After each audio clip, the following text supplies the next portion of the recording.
Hi, this is Mila, and I will be sharing a recipe with you that I may have created by myself that I like to call pork in onion boats. Now, I that's not the original thing at all, but I wanted to make brochette, like one of those meat on a stick with like onion and peppers and all of that, and sadly, that's not how it happened at all.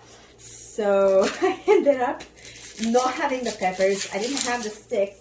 So I ended up just having onions and the pork tenderloin that you see right here.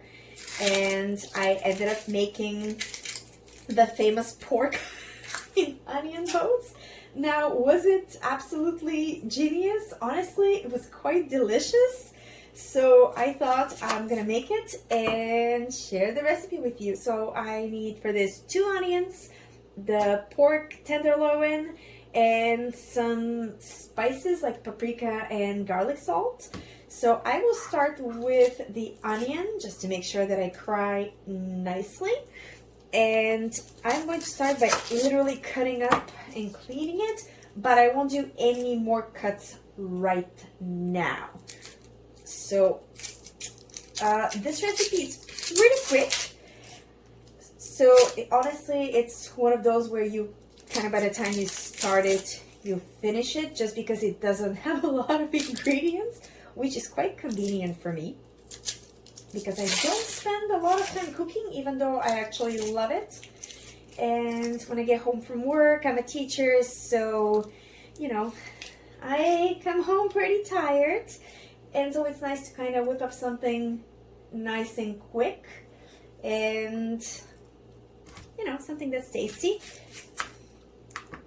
So I was pretty happy with my invention. Okay, so I'm going to be cutting up this in about, you know, like bite-ish sized pieces, a bit larger than you know, a bite.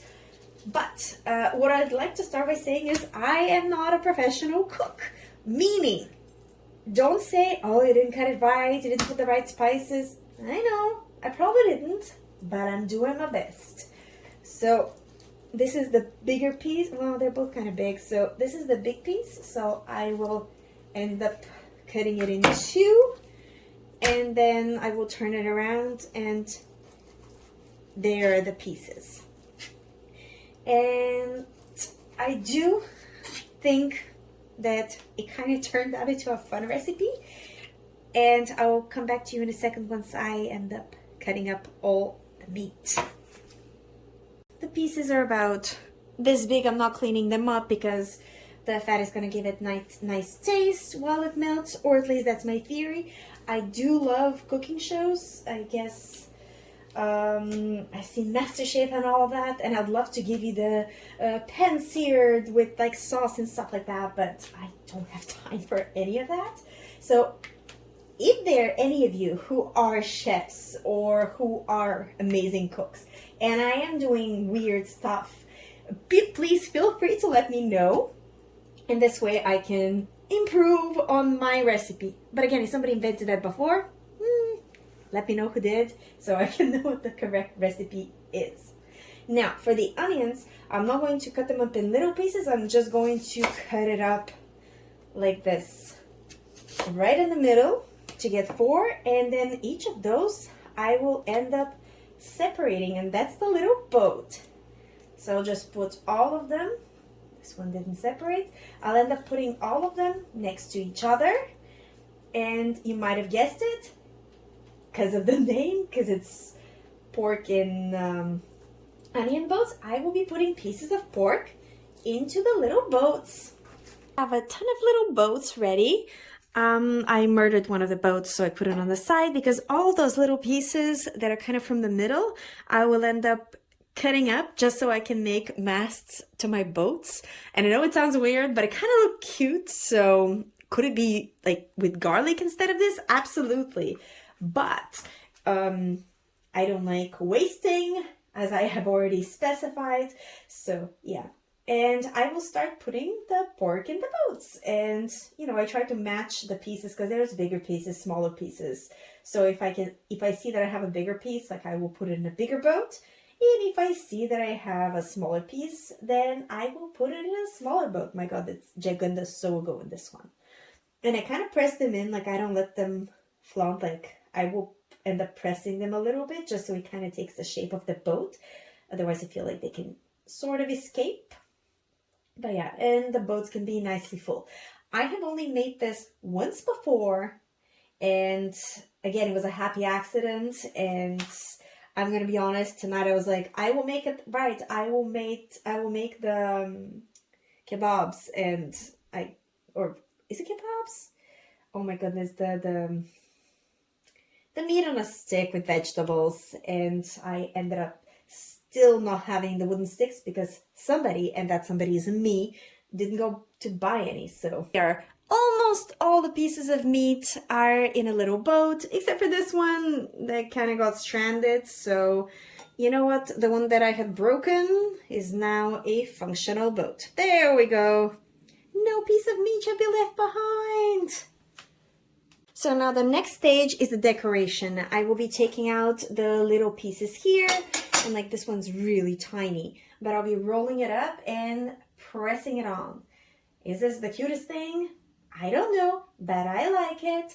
So some of the pieces I can cut up into like smaller pieces, some of them separate, and I'll try to match the vibe like size-wise. So I know some are smaller, some are bigger, so I'll just kind of, oh, there's a capsized boat over here. There we go. We saved it. So yeah, so I will do this for all of them, and then I'll transfer them over. So they do look kind of cute, and I'll arrange like this. I'll cook them all at once. I did forget to mention the spices, so I will just be pretty generous. And because they're nicely arranged in rows, all my little boats, I will put paprika on them, and I love garlic. And the garlic salt, I got this from the Euromarché, I believe. Okay, and I'm trying not to put any on the floor because otherwise Mr. Darcy will serve himself nicely and then he'll end up with a tummy ache, poor thing. Hi, so I put them in the tabletop oven as it's preheating. I'm planning to cook it at 175 degrees Celsius, not Fahrenheit, Celsius, for 20 minutes as a first wave, and then I'll readjust, usually add 5-10 minutes depending on how it goes. So I will keep you posted for this amount of meat and onions, how much it is, but I'm very happy because none of the boats capsized. The 20 minutes are up, and right now that's what they look like, and I will add another 7 minutes because they're not ready. I can tell they're not ready. They're still like, it's still too wet. I don't want to dry them out, but after the 7 minutes I will come back and I will take one of the smaller pieces and try it out.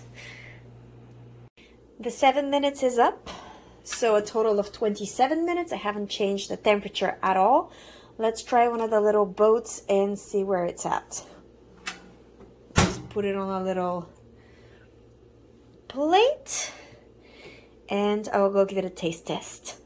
Okay, so the piece I took is now in my tummy because it was really, really delicious. So I'm kind of ready to take out the rest, and I already have a salad going, so this will be the perfect addition. And I hope you love it too. Let me know if you're going to make it exactly like that, if you're going to make any changes to it, what you want to serve it with. And bon appetit, and I'll see you for the next little moment we get to share together. Bye!